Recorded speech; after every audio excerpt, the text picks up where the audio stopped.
Okay, these are 20 products, the top 20, that don't exist anymore, according to WatchMojo.com. Here we go. To be totally honest with you, you don't want to buy any VCR. It's a dead technology. Welcome to Watch Mojo, and today we're counting down our picks for the top 20 products that don't exist anymore. They're the guardians of obsolete formats. Betamax, 8-track, floppy disk, reel-to-reel. For this list, we'll be looking at the most notable merchandise you can't find on store shelves anymore. Which of these do you miss the most? Let us know in the comments below. Hey Mojoholics! For a chance to win cash prizes, play our live daily trivia challenges every day at 3 p.m. and 8 p.m. Eastern only at watchmojo.com/play. Number 20, pagers. With the press of a button, pagers revolutionized telecommunication back in the 1950s. They were convenient, they were practical, and best of all, they were the hip new thing. An inexpensive way to... My husband had a beeper, not a pager. But still, I don't see people with beepers anymore either. keep in touch for important calls and messages while you're away from home or office. But over the years, a ton of worthy competition entered the fray. By the turn of the 21st century, smartphones could do almost everything a pager could, but better.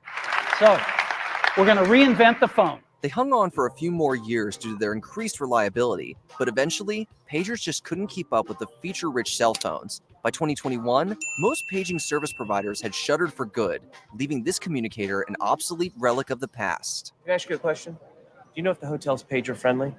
What do you mean? I'm not getting a SIG on my beeper. Number 19, Kudos. It's hard to go wrong with a good old-fashioned granola bar, but the real kicker is that Kudos bars were all a part of a sugary, well-balanced breakfast. I'm not sure I remember Kudos. Jesus, kudos, I'm yours. I'm yours. While they definitely had more flavor Okay, yeah, I remember that commercial song.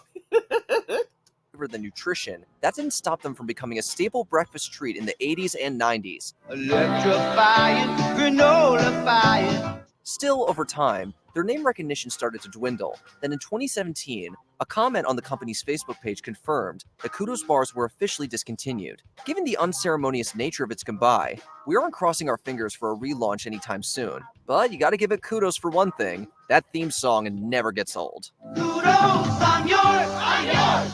Number 18, PB Crisps.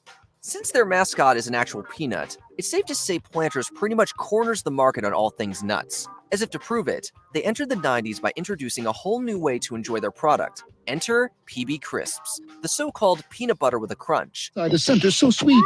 Peanut butter cream. Oh, a treat. The cream-filled cookies were a massive hit. At least I don't remember this.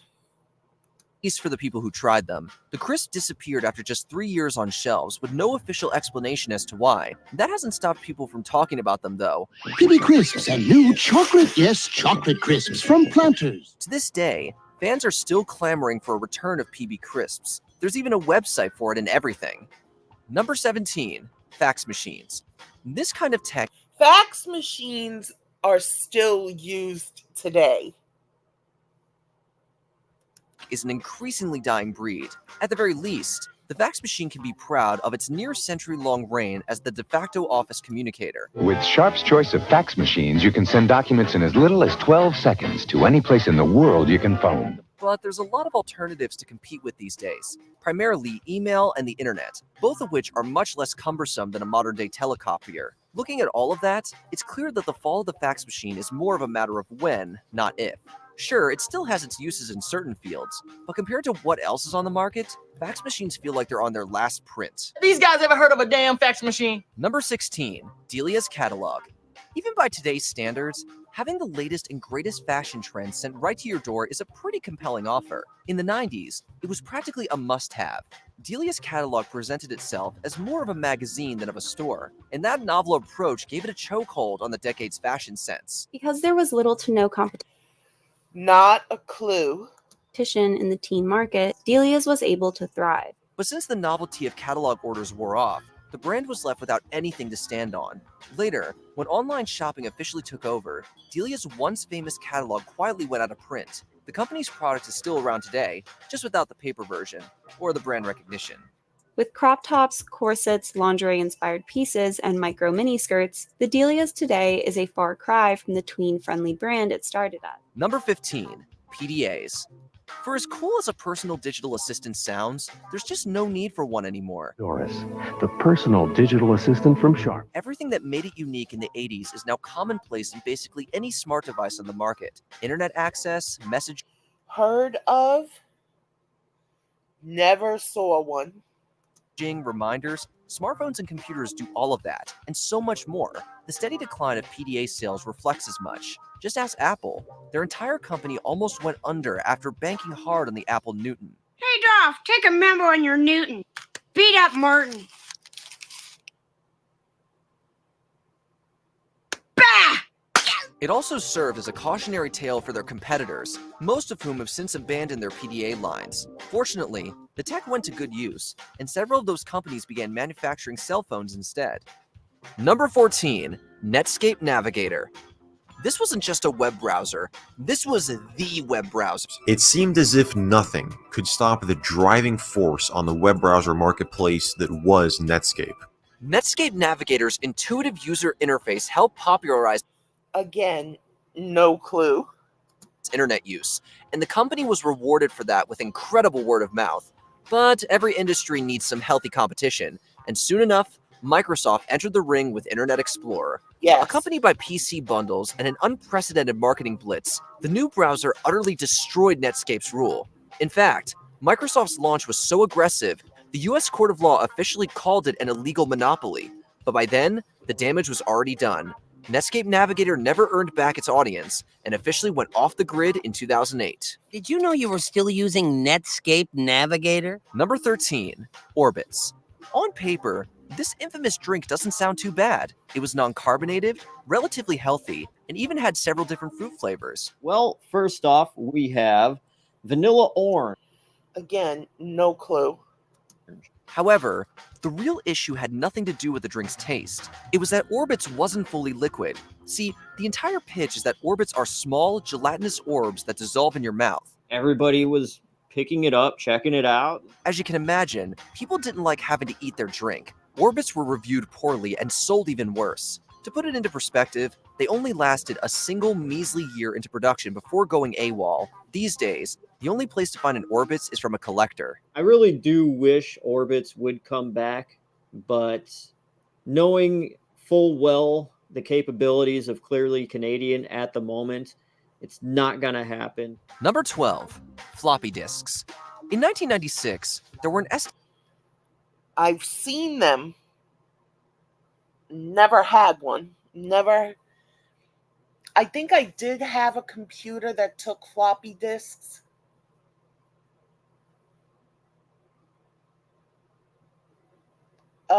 It ran on Windows XP, but we never had any floppy disks for it. Estimated 5 billion of these flimsy disks in use, and that's just counting the standard version. Come on, guys! I thought you knew better. Don't copy that floppy. And yet, by 2007, floppy disks were already collecting dust. The culprit behind their sharp decline in sales is primarily USB drives. Oh, and memory cards. Then cloud storage. Floppy disks simply weren't made to keep up with the rapid influx in memory technology. If anything, they took up more space than they saved. The manufacturing of the diskettes is over, and so all of the diskettes that will be made have been made. Their legacy isn't all doom and gloom, though. In order to make the transition easier on consumers, several computing companies use the floppy disk image as their save icon. So really, it's like they're still with us. Everything was much easier when it was just floppy disks. Number 11, 3G phones. The third generation of smartphones had a lot of winners. The iPhone 5, the Galaxy S9, and the Google Pixel 2, just to name a few. But as with any growing industry, there will always be a day where one era powers off so another can click on. It's not like 3G devices got canceled or anything. It's just that their framework needed to be upgraded to match the newest standards. After all, why bother keeping 3G around when 4G is technologically superior? Not to mention 5G. As a result of the industry's innovation, most third-generation phones will lose support by the end of 2024, and this is what they did with Web TV.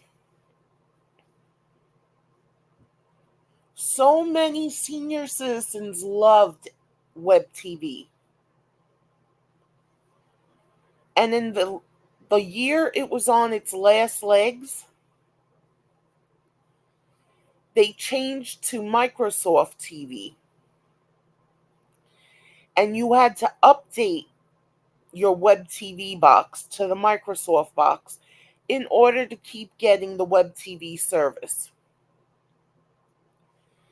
People did it. I remember the boxes were $200 a piece. And then after that year, boom, they discontinued the service.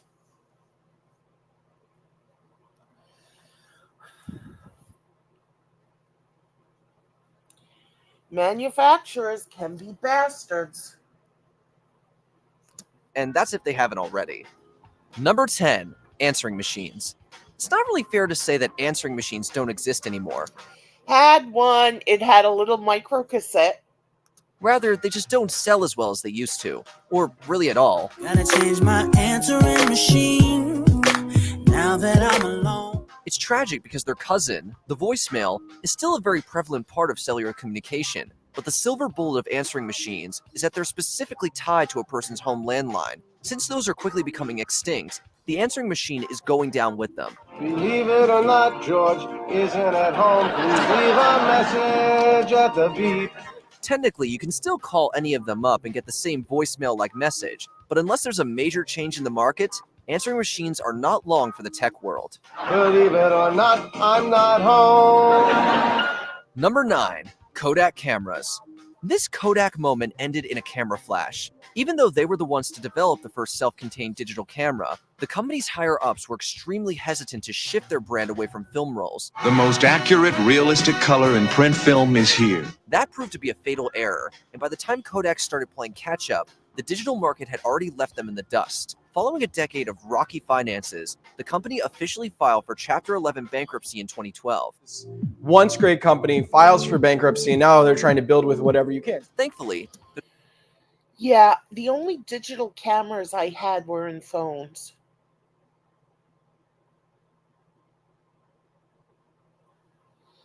Other than that, nope, never had it. It was a happy ending for Kodak. The brand emerged from their financial woes with a new focus on printing, supplying film, and later, pharmaceuticals. But the same can't be said for their camera production. Number 8, Walkman. Way back when... Oh my god, the Walkman! Even the radios with cassettes, they would eat up the battery life so much. Unbelievable the money we were spending on batteries. And then you add on the fact they used to do what we called eat the tape. It would pull the tape out of the reel. We'd have to use a pencil or a pen with the wheel to try to screw it back in. A lot of the times it didn't work.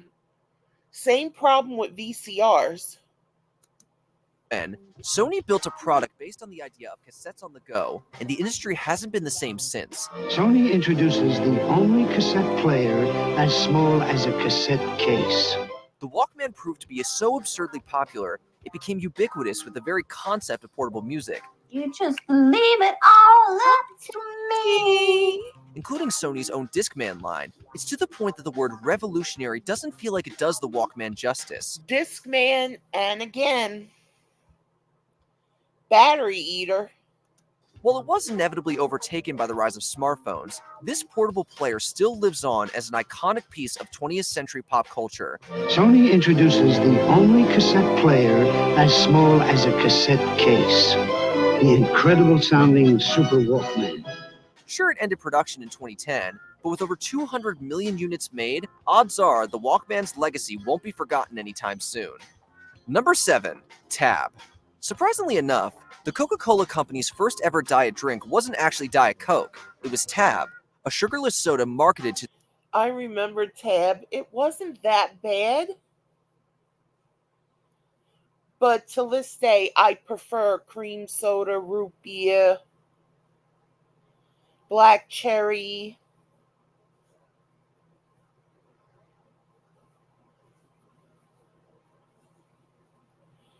even orange soda. But yeah, Tab wasn't the greatest in the world, not in my opinion. To those who wanted to quote unquote keep tabs on their weight. As one of the first beverages to tap into the diet market, Tab was an instant success. But it came under friendly fire when the Coca-Cola Company introduced Diet Coke in 1982. Just like that, Tab lost its only claim to fame. However, its passionate audience was enough to keep it around for almost another 40 years. But despite their efforts, the drink shipped its last case in 2020. Coke hasn't kept tabs on it since. Number 6. Phone booths. If you're looking on the side of busy roads, phone booths and pay phones are gone. I think it's in really rural parts of the United States that they still exist. But I'm not sure if they work or not.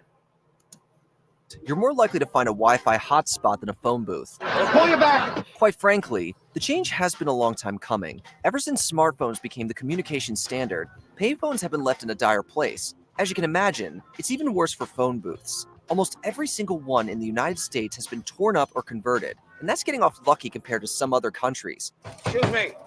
I'm trying to make a call here. In Belgium, Denmark, Norway, and more, you couldn't find a working phone booth even if you wanted to. At this rate, it'll only be a few years before phone booths stop ringing worldwide. What were they used for? In New York? Bathrooms. Number 5. Pontiacs. General Motors. That's actually not a lie. In the park that's near my house, there was actually this slide in the kids' playground. It was stone, and you had to go into it.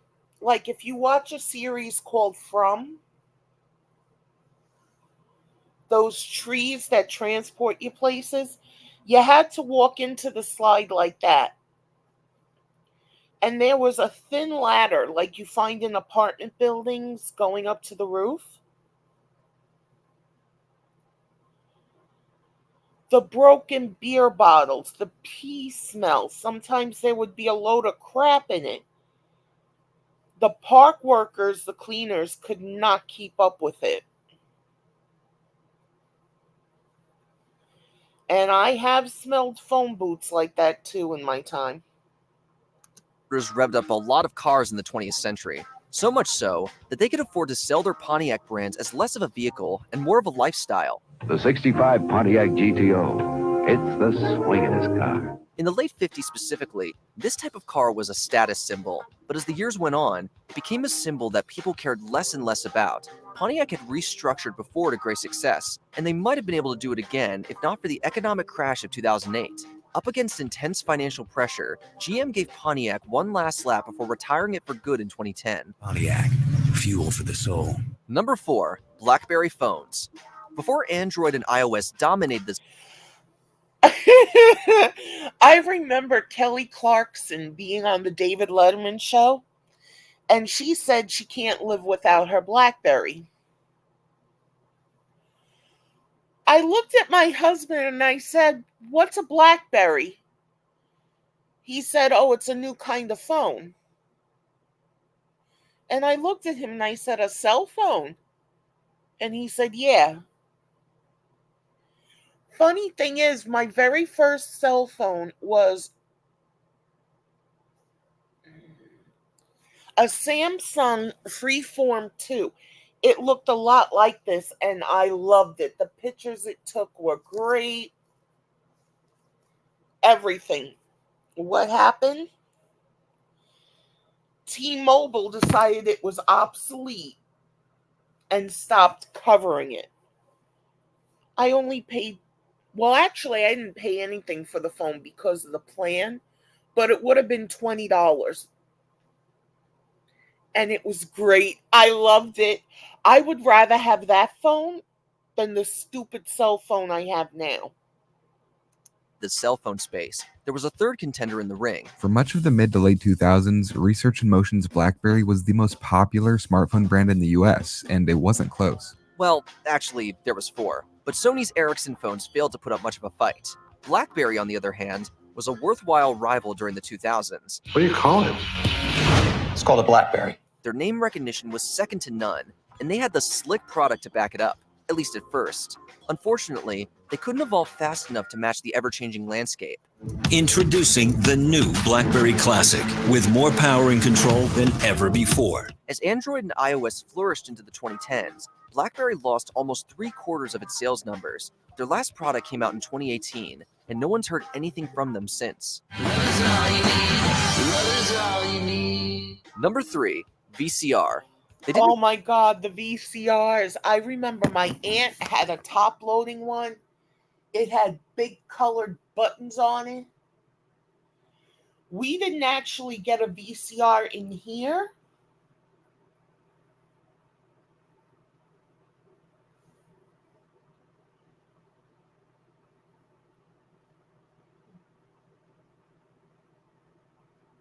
$1995,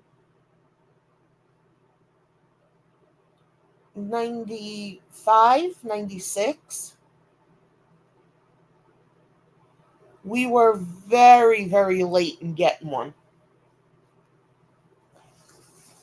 And I remember one of the first VHSs my husband bought me, Switch. Man, I wore that tape out. Yeah.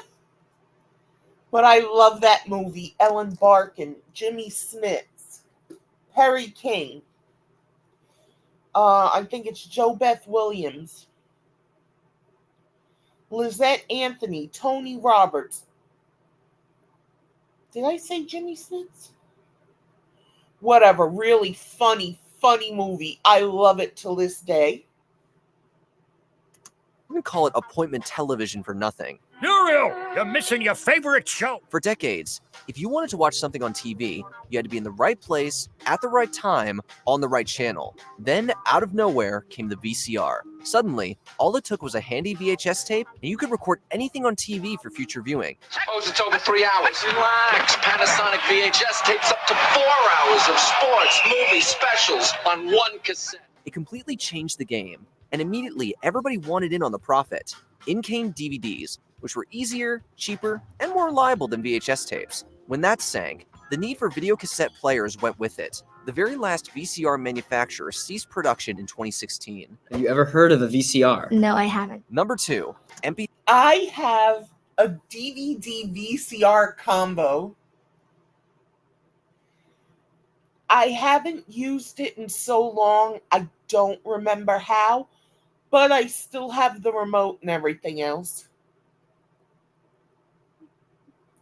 Why do we keep stuff we're never going to use again? MP3 players. The music business is a... I loved my MP3 players. I use old phones as MP3 players. I love them. But with phones and whatever, they became obsolete too. Is a tough place to stay relevant in. Case in point, Microsoft's epic failure in the Zune. Don't tell me this is Zune bad. But for every one of those, there was the iPod, a music player that just did everything right. Everyone wants the iPod. It's a huge hit. It is almost a Christmas miracle. And yet, even that couldn't stay afloat forever. The story is the same all around. They all failed to stay relevant. Just as soon as MP3 players reached their stride, smartphones had developed enough to do the exact same thing. The iPhone eclipsing the iPod is a good metaphor for what happened to just about every MP3 player on the market. Nobody needed them anymore. And that's that. Tunes? Got my old iPod. We could rock out. Before we continue, be sure to subscribe to our channel and ring the bell to get notified about our latest videos. You have the option to be notified for occasional videos or all of them. If you're on your phone, make sure you go into your settings and switch on notifications. Number 1, Internet Explorer. From Netscape Navigator's ashes, Microsoft grew a web browser with a legacy. Yeah. I remember this, and I think it turned to Bing. I'm not sure. But yeah, we had it. legacy that speaks for itself. Internet Explorer was a fixture on nearly all Windows PCs from the mid-1990s to the mid-2000s. At its peak, Internet Explorer had an absolute gargantuan 95% market share. If that doesn't speak to its status, nothing will. Unfortunately for Microsoft, the browser war didn't end there. You see, Microsoft tried to set its early versions of IE apart from its competitors by focusing on adding new features rather than simply trying to make the browser as fast as possible. Firefox, Google Chrome, and Safari all entered the fray in the coming years, each taking a noticeable chunk out of Internet Explorer's user base. So with that, IE's market share dropped precipitously, and yet Microsoft still didn't seem to be seriously trying to address the problem. Eventually, the once mighty browser was forced to cut its losses and relaunch as the new and improved Microsoft Edge. Given how quickly it lost support among both users and developers, it's clear that Internet Explorer 12 isn't coming anytime soon. Did you enjoy this video? Check out these other clips from WatchMojo. And yeah, it was cool. Some of the things I never heard of. Some of the things I did. I hope you guys enjoy it.